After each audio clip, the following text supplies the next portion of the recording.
This is our 5th podcast with SNIP Collier. Welcome.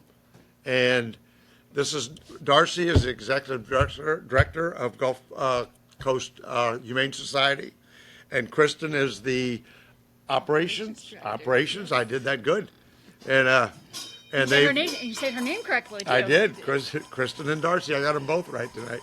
And we've all really been working together for probably we have a long history, 15 years or something like that.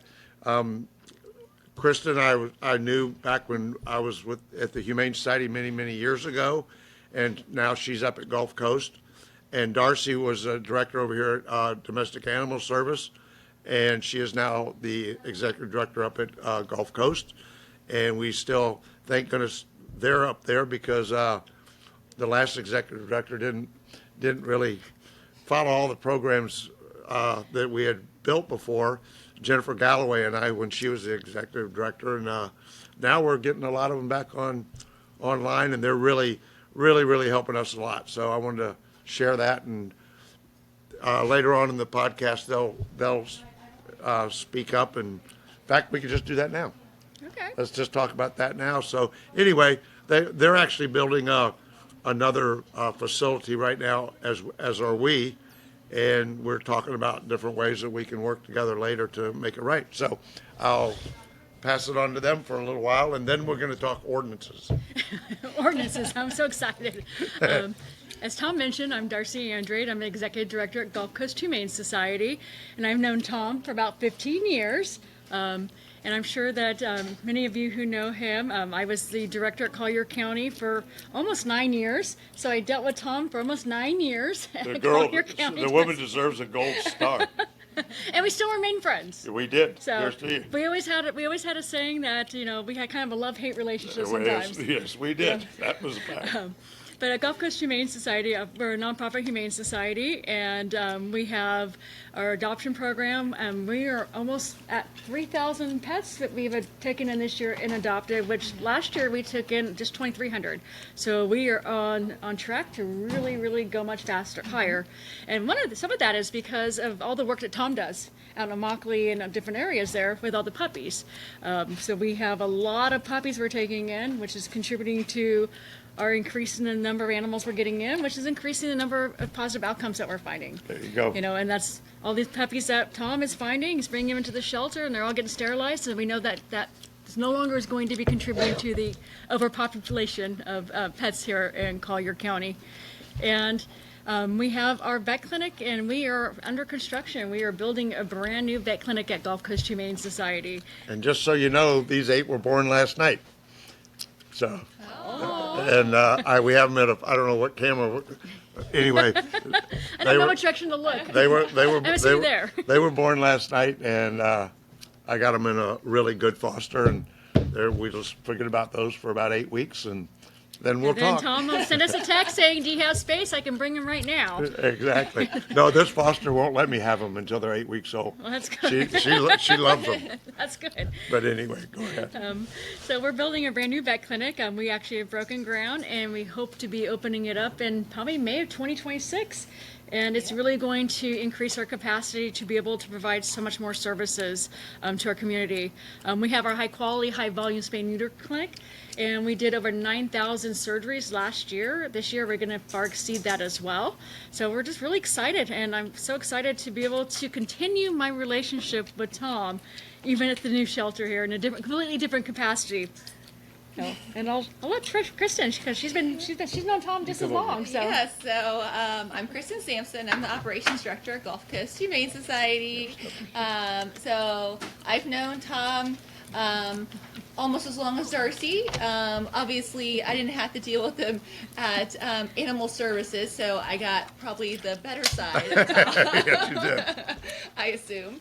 But we would see him come in with his short shorts after running, and always enjoyed his antics. So, I'm glad to be able to continue that relationship at Gulf Coast and see him almost every week. Yeah. Yes, and by the way, not to interrupt, this is Stubby. You can know by his little front leg. And, well, he's got a new name now. And Jazz, come over here, Jazz. she's our top vet tech, and she adopted these two out of the a litter that we found actually out in the field. So anyway, so she adopted both of these, and they got fixed today, so they're going home, right? Study his little study stuff. There you go. I'm sorry. Easily distracted, like, oh, squirrel, oh, puppy. All right, Tom, you're Well, next. and you know, we've had such a long relationship, and I was accused one time of somebody that left the organization that I alienated everybody. Well, here's proof that I don't alienate everybody. just the people that don't have our same mission. That's the only ones that we alienate. Anyway, so thank you, and I'm very serious. You guys have been great partners for a long time and good friends. So thank you. And now let's go to some county issues, and one of them is going to be the advisory board. And we just, you know, you've heard me talk about it before. And the advisory board used to, when animal control was under domestic animal services banner, it was in their agenda to deal with enforcement. Well, the bottom line is it's been moved to code now, and so they have nothing to say about enforcement. And a lot of people are thinking that's terrible, what's going to happen? Well, here's the good news on it. They rewrote it. There's going to be a 7-person board still. They're going to be chosen more from the commission, and there's not going to be any designated, they're just going to be people that So they're no longer having like one representative for Humane Society Naples, one representative for who has a business. Okay. Yes. Now, one interesting thing was they have no vote, but they did put a place, the only organization that can, from animal issues, can be the Humane Society. We're still trying to figure that one out, but that's okay. I don't really care because. How about Gulf Coast Humane Society? Well, you could.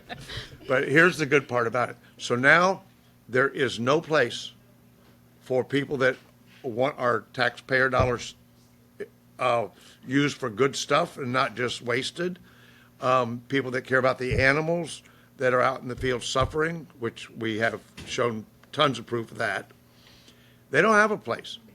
So the advisory board now, and I've told the commission this and all the people I deal with, they can concentrate now on what goes on in that shelter. And before, every meeting was arguing about the enforcement and this and that. Not anymore. So, like about 3 or 4 weeks ago, we brought a dog in from the streets. It was dehydrated. It was chipped, and so I brought it to our clinic, and we gave it fluids, and we checked the chip, and it turns out I know who the people were, and had the address on it, but I know who they were. And so we tested it for heartworm, extremely positive. I mean, if you look at the dog, you'd see it. And it had major hookworms. So I took it over to domestic animal because it was a stray, and by law I have to take strays there. And I told him this is dehydrated and it's chipped. The next day I called, where's the dog? Oh, it went back to the owner. I said, did you give him a citation to take it to a vet? No. Did you call the sheriff's department? No. Did you call code? No. Then I called the code, I called sheriff's department, and they had no information on this animal. So then I went to the owner's house, and I offered to treat their hookworm, heartworm for free, but I wanted the medical records. And so they had tested it. On their record it says heartworm. I have them, hookworm, but unlike the dog on Sable Ridge Lane, who's going to court next month or this month for cruelty, that dog I picked it up, brought it in. They sent somebody over to the house, a sheriff, and said, you have 24 hours. It had an earache and some dental issues. And they sent a sheriff's officer over there, and they charged her with cruelty because she didn't take it to the vet. They gave her a citation, 24-hour notice or whatever that time frame was. And they're literally arrested her because she didn't take it to a vet. And she's having to go to court for cruelty. But yet this dog has two things that will kill it. And nobody even bothered. So there's a policy that the advisory board is going to have to deal with next week after, I think it's next week or the week after. So these are the kind of things, and we just paid $1,200, which I know that sounds like a lot, but there was a little kitten that was adopted out of there, it was given away because they don't charge fees. And it had hookworms so bad, and that was about 4 weeks ago. This happened last week, and the cat had to have a complete blood transfusion because it had hookworms so bad. And you have to usually treat them at least twice to get rid of them. And they gave this little kitten out, and I have the medical record. So my point is that board's going to have to deal with this stuff and not just do nothing. It's going to be great for the animals and I hope people will go to those meetings and hold the advisory board and DS accountable to, if they're a no-kill or try to be, and so the least they can do is not give out animals that are going to die from something, fairly quickly before they're treated. So that's that. And then let's just go ahead and talk about that for a while, and then we'll go to the ordinance changes. So any thoughts or? Well, just thinking back, just kind of our process. Every pet that comes into our shelter, we do fecals on. We do. And we do all the treatments for them. And, we do, even if they're adopted, we continue that treatment until it's resolved. So, that's something that's not difficult to do, but it's time consuming. We have poor Michelle is back there looking at poop all day. That's her And it's costly. every job. And it's costly. Yeah. I mean, it's easy to just get them out the door and just throw some flea medicine at them and a one shot of dewormer. Mm-hmm. But that doesn't do it usually. It doesn't do it. Am I right on that? You're very right with it. You're the pro. But then, back in my time when I was at Collier County, when we used Sound to like have, you're my age. I left in 2021, so it's been a little while ago. When we had the Immokalee shelter and those drop boxes, I can't tell you how many times we would come in the morning and there would be puppies and kittens half dead because they were so overridden with hookworms was so prevalent out there, out in Immokalee. And to where they were so far gone that it was hard to save them sometimes. And like you said, doing the blood transfusions and doing a lot of supportive care, but sometimes it's not enough. Something that's so absolutely it's pretty easy for it to be treated too. I doubt, Darcy, I've brought in 200 and I think I just figured 200. I looked at I entered one in that one from yesterday that I brought you guys. Mm-hmm. I brought in 241 or 2 dogs this year already. Either owner surrenders that I've gotten you or Cape Coral to take. Strays that I've either gotten because it was easy or somebody had found them or I had to trap them. And then moms and puppies. And I'll bet you, I count on one hand how many of those animals did not have hookworms. Guaranteed. I mean, that's Pretty much most of them probably did. Yeah, they did. Yeah.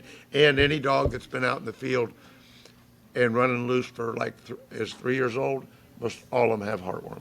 And that's just, that's what I've found anyway. We work with a lot of the small municipal shelters here in Florida, and most of the time that we get the dogs in, they usually are heartworm positive, very easily, treatable or not treatable. It's costly to treat them, but it's very easy to prevent it.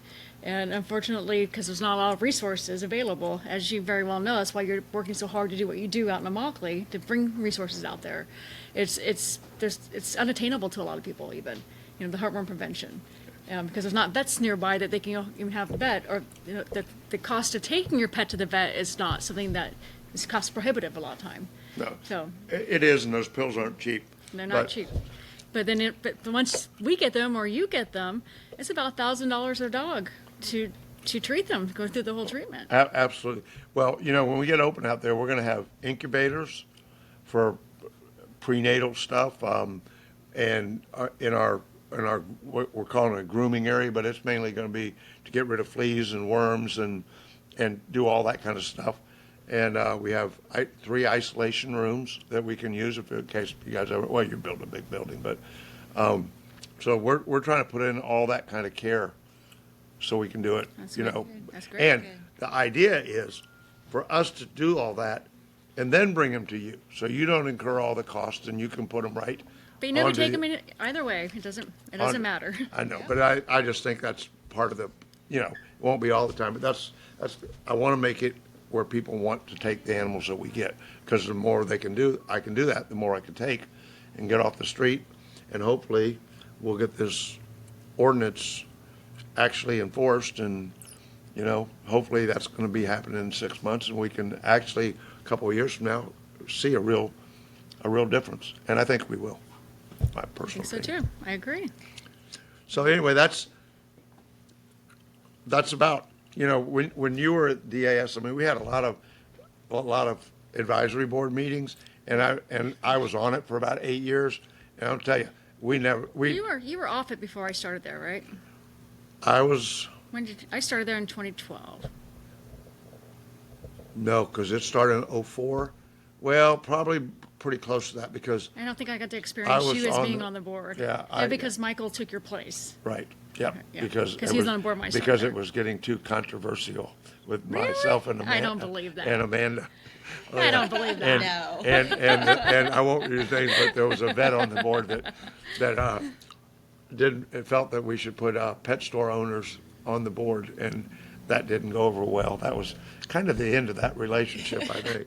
But actually, I've talked to him since. So we're all right. Let me digress. But anyway, so how many? What do you tell more about what you're doing up there? What your programs are and stuff. Yeah, so I mean, everybody knows us from the adoption program. You know, we like Darcy said, we are upwards of like 3,000, and we're going to be way more than that by the end of the year for adoptions. Taking in animals, I mean, we help so many different agencies, you obviously, but Lee County Animal Services, even Collier County Animal We Services. just got some puppies from them? We did, and A couple days ago. you know, we work with LaBelle Animal Services, Clewiston, DeSoto County. DeSoto. So we spread the love, obviously, you know, but that's what people really know us from. But, you know, when I joined the organization, one thing that really drew me to go there was our large spay and neuter program. And, you know, we all know animal welfare, spay and neuter is where it starts. You know, we need to stop the problem before it becomes a problem. And so that's really, really at the forefront, I think, of everything we do there is, you know, offering the spay and neuter to people at the affordable spay and neuter, and access to it, and the wellness as well, the wellness aspect. But we have a lot of programs. We have a huge foster program. You know, we've increased our marketing with that, training. So it's grown tremendously this year. We're still having some growing pains, but we definitely love the fact that we were able to help more people and more animals. Let me tell you what I think about that growing pains. If you're not having growing pains, you're not doing it right. Because Exactly. If everything's going too smooth, you ain't helping the animals, and that's a fact. Exactly. People Yeah. go, well, we don't want all that problems. Yeah. Well, then you don't really want to be in this field, because it's every day is a new issue. Yeah. And you can't save all of them, and you have to deal with people. And no offense to So what's the anybody saying? The out more there, people but I meet, the more I love my dog or cat. Or... exactly. Actually, Yeah. a program that we just started this last year is it's called our Silver Paws VIP program. Yes. And that's actually in partnership with United Way. And what it is, we place our senior pets that are 7 years of age or older with senior adopters 65 years of age or older. We waive the adoption fee, and then we pay for vet care for life for that adopted pet or vet clinic. So we were finding a lot of the seniors coming into our shelter to adopt, they wanted to adopt puppies and kittens. I don't know about you, but puppies and kittens are a lot of work. It's like I have a no puppy ban at my house. I'd rather take home the nice, quiet dogs. I'm with you. But the concern is because a lot of them are on fixed incomes, and the cost of vet care for a senior pet, because obviously they're older, they're going to need some more vet visits, and they're going to need some more treatments and all that. And we when we first started the program, we didn't know how it was going to work, and people absolutely love it. We have people calling us all the time asking us if we have senior pets, they want to get in the program. We've actually have all the partners that we work with here, when they get senior pets, to contact us. We'd be happy to pull them. A lot of times these are pets that would never have made it out of the shelters, just because maybe even a pet that has cancer, and we're willing to take that in and provide it with end-of-life care, but in a home. Do most of them outlive the people that adopt them? Do you get many come back? Well, we just started this program in January. So, I think it's a great idea. and we didn't know how well it was going to go over. So we estimated maybe 25 pets the first year. We're already at 58 adoptions. Wow. And, as you can probably imagine, that the more pets every year as this program continues to grow and grow, as the pets live longer and longer in the program, it's going to get very, very costly. But it's a great program. And like I said, I think it's really, really helping a lot of the senior pets. And I think it really helps that human-animal bond with the adopters, too. It gives them, like, a purpose. You're talking about, costly and stuff. But I will tell you that I find we had a discussion a few years ago, myself and some of the board members, about our Helping Paws Fund. And we're doing more payment programs now. We try to get them to pay something, but we still do a tremendous amount on that. And,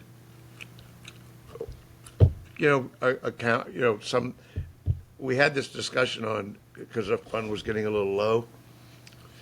And I went out and we put on Facebook and asked for money, and we filled it back up. People, they like that program. And that's one thing that's made SNIP really successful, is because we're out there getting these animals, and without partners like you guys. But we also do a lot of them in-house now that we have this, and when we get out there, even more. But people do, they like that. I don't ever have a problem getting funds for medical services, and we we're very respectful of it, and we there's reasons why we do some of them, that just like that little kitten.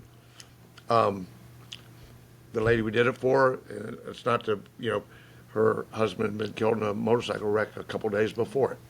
And they'd gotten this little kitten from over at DAS. And that was one of the reasons we did it. Plus her friend fosters for us some. And so, it was, when I say we spent $1,200 on it, it's a lot of money to do that and save that one kitten. But there was a reason why. We didn't just go, hey, bring your kittens, because we can't do that. Yeah. But it's still pretty, makes you feel good when you can do stuff like that. And people do give to that, and they really appreciate what, services like what we have. And when I say we, all of us do. So, and it's pretty cool. So thank you, public out there that does this, and give to both organizations, and especially us. And and so we can continue doing what we're doing. So anyway, let's Ordinances. Let's do ordinances. I bet you're ready to go home. Can't get under the table. And and I do want Darcy to comment on a little bit, because she was involved in the, I truly believe that it starts at the top when these ordinances, we write these ordinances, and right now, the commission, I think, wants to. We have changed the verbiage on our hobby breeders, and basically, they're going to have to keep 8 weeks, whether it's kittens or puppies or whatever. They're going to have to keep records of them. This is what was supposedly on that bill that they passed. State statute, actually. Yes. Well, it's going to, no. They'd be more restrictive. Yes. But it will meet state statute. What it is, state statute says that if you sell them. This will be whether you sell them or give them away. Yes. The state statute has a small little loophole that people find, that if you charge a small rehoming fee, you don't have to comply with it. And so everyone said, "Oh, I only charged a $1,000 small rehoming fee. I didn't but sell it." But when you were director, you got a way really to prosecute them on that. Yes. But the problem is, you would do that, but then it would go nowhere at the other end. And that was the problem. So hopefully they have to also get health certificates in every one, which are $200. If you got 8 puppies, that's $1,600. you certainly can't sell them or give them away for $100 doing that. So I really think it's the problem is now is we need to write the enforcement end of it, and then it has to be actually enforced. And so go back to the advisory board, how now they can just focus on those policies and the protection of the animals and their wellness and the adoptions and, you know, who they're going to, that kind of thing. So they can do that. But now we go to what I do in the field. And like just recently, I reported 2 dogs out on this one street. They're both in these little pens outside. That I reported those back in around August the 15th, I think it was. And as of last week, I took pictures and they're still in the crates. And they said, well, they're not very sociable. So here's, I think, and I'm going to kind of read between the lines. They didn't want to take them because they're not sociable. And then if they go to DAS, that clogs up the shelter and we have no place to take them, and they want to be a no-kill, which I want them to be, but these dogs shouldn't be left in that crate, and they are. And on the 20th of last month, I took pictures and reported 2 dogs in a trailer park that's owned. I won't use the name now because I'm trying to work with them, but that will be over in about a month, and good or bad. And they're in boxes, and I did take pictures, and they had no food and water. And I went back the other day, and they were still in the boxes. And yesterday I went by there, and I think everybody moved out. So tomorrow I'll be going out there and looking in the boxes and see if they're there. And if they're not, that means they're someplace probably not any better, but yet we haven't done anything about it. So here's the answer to all this, is we need to build a team of about 20 people because now we have no advisory board to go to. So Amy Patterson, who's the county manager, is now head of animal control. In the ordinance that they were passing, it says the county manager are his or her appointees. Well, that means she's involved. And I even said to her at the meeting, I laughed and said, Amy, I don't know how they talked you into doing this, but good luck to you. Because I like Amy. But so we have her or the county commission, and that's it. And so hopefully we can get a group of about 20 people that are very serious about enforcement that can go to every commission meeting and either speak up during public comment, and if we don't feel that these ordinances are being effective, or email Amy anytime we have these, and we'll be putting them on our Facebook page and on our web page. All these cases that aren't satisfied, and so 20 people at 3 minutes a pop is 60 minutes. So that'd be an hour out of the day of the commissioners every meeting that they would need to listen to this. And they really are trying, but we need to give them a little push to actually enforce the ordinances and not leave these animals out in the field like they're doing, because that's not fair to the animals. We have a shelter here, and if they want to be no-kill, then they need to enforce the ordinances so a year from now we truly have less animals. So anyway, that's the podcast for the day. I think Cheyenne's got some public announcements to make.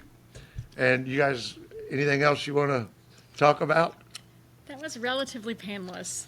When Tom asked me to come on here, I was a little scared. We were both a little scared, yes. See, I'm cordial.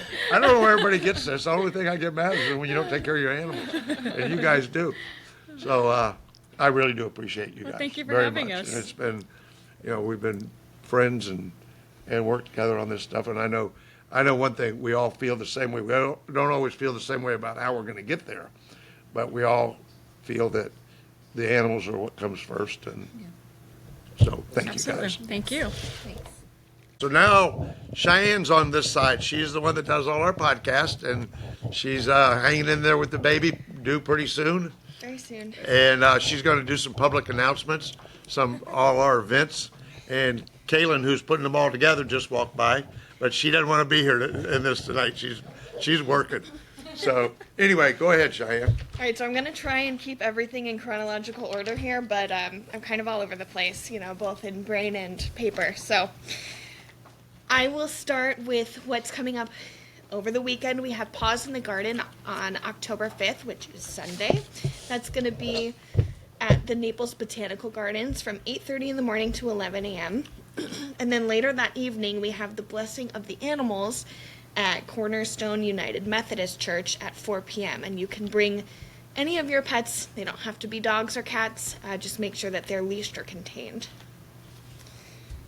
Then jumping over, not so much an event, but an important date for everyone to know, is that we have our next wellness clinic coming up on Wednesday, October 8th.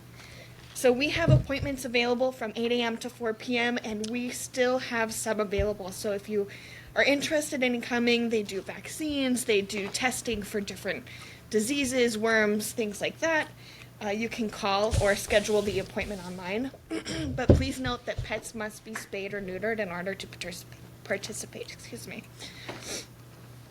We also have a very special discount going on for Simparica Trio this month. That is going to be a flea and tick, hookworm, roundworm, and heartworm preventative. I know that we were talking a little bit ago with Tom and Darcy about how heartworm is deadly but treatable and preventable. So if you buy a 12-month supply, you will get 2 months for free. Or if you buy a 6-month supply of the Simparica Trio, you can get 1 month free. So we're doing that all month of October here at the clinic. And it's a great way to get your hands on the medication that could save your pet's lives. On Saturday, October 11th, we have Paws Fest at Baker Park. That's going to be from 9 to noon. And you've been to Paws Fest before. See, I haven't. Yeah. I haven't been. So they do it in the open field area, right, of Baker Park. They actually do it more over closer to the sheriff's department area. Oh, by the dog park. Yeah, That makes kind of over in sense. there. Kind of over in there. And we'll have our mobile unit. In the roundabout. Yeah, in the round. There you go, in the roundabout. Okay, cool. So we'd love to see you there. Bring your pets. They are definitely welcome. And then on Friday, October 17th, beginning at 8:30 a.m., we have our second annual golf tournament at Tiburon. We are sold out for all of our foursomes, so we're not taking any more registrations. But if you are interested in sponsoring the event, we do have some availability for that, but you will need to call us in order to take advantage of that. Every Thursday, third Thursday of the month from October to April, we'll be at Rock the Block in Mercado. Can you tell us a little bit about what Rock the Block is and what we're doing Yes. while we're there? It's 2 hours from 6:30 to 8:30 Yep. or 6:30 to 8:30. And we've been doing this now about 3 years, I think, something like that. And what we do is on the third Thursday of every month, we set up a tent, we set up a bar, we have, certain liquors, beer, wine, and like I said, certain alcohol beverages. And we all those we sell them, we make the drinks, and all that money goes to SNIP Collier. They have really good bands, and it's a lot of fun. It's there's a lot of good stores, good restaurants there, and so please, this year we'd love to have more people come out every time, and like she said, we do this the third Thursday of every month, starting in November, October, November. It says October here. I Okay, think. October, November, then in December we have the tree lighting, which we set up a big bar and there's thousands of people at.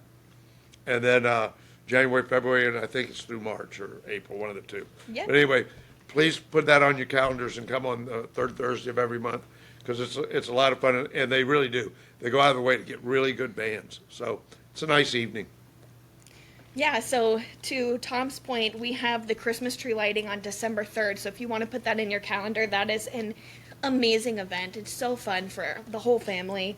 And that's going to be from, looks like 5:30 to 8 at Mercado Naples, which again is where Rock the Block is taking place as well. And also at Mercado, we have Cars and Coffee coming up on October 19th from 9 to 11 a.m. I believe that's a Sunday, if I'm correct. It is. Yes, okay. So we'd love to see you out there as well. Again, pets are welcome, so you can stop by and let us see your SNIP alumni or your rescues or just your That's a good idea. We will also have our pumpkin patch again this year at Mercado from October 16th to the 26th, and all of the pumpkins cost the same amount, and proceeds go toward our mission here, which is amazing. Mercado actually buys all the pumpkins for us, and so we get all the proceeds from it, everything. And it's, again, come on down there and buy a pumpkin or It's two. really fun, and the way that they set up the pumpkins, they have like usually hay bales, and it's a great backdrop for photos. So you can bring your kiddos or your dogs, or take your engagement photos there if you want to. Then we have on December 4th our Sip and Shop featuring Buddha Mama, and this is going to be at Marissa Collection. Or excuse me, is it Marissa Collections? Yeah, Marissa Collections on 3rd Street South, and you can purchase or see some exclusive jewelry that they're going to be selling. Really fine jewelry produced by Buddha Mama. So that is something we're really excited about here as well. And last but certainly not least, we have our 3rd annual gala coming up. We reserved the date March 7th, and it will happen again at Tiburon Golf Club. We're going to have a lot of exciting information coming out about that in the coming months, so make sure you stay tuned to our social media, and you'll have an idea of exactly what we're going to be doing and themes and all that good stuff coming up here soon. But I think, if I'm reading this correctly, I made my way through the list. Very good, very, very good. And I do want to thank Venetian Village for our Wine on the Water this last Saturday, and it was extremely successful. We raised about $13,000, and everybody said they had a great time, and so put it on your calendar for next year, because we're gonna. I think that was our 10th year, but I'm just not sure. But we've done it a lot, and they're just wonderful to us over there. So thank you guys for putting that on, and thank everybody that came. And next year we're going to be even bigger and better. So thank you. 7 years. What's that? 7 years. 7 years? I stand corrected. 7 years. I knew it was a lot, though. Anyway, well, thank you guys for joining us tonight. And again, hopefully we'll make these have, as we grow and do these more, they'll be more informative. We'll have different people other than just what's in our organization on here. So anyway, thank you for, and we'll have maybe more of a set schedule, and so we can get the word out quicker. But thank you for doing them and all you're doing with our Facebook and our webpage. My pleasure, my pleasure. And the next time we're on here, there'll be a new baby. Yes. Another Yeah, and I'll be able to breathe and speak There like you a go. normal person again. Thank I'm like you, out of thank breath. you, and good night. Bye.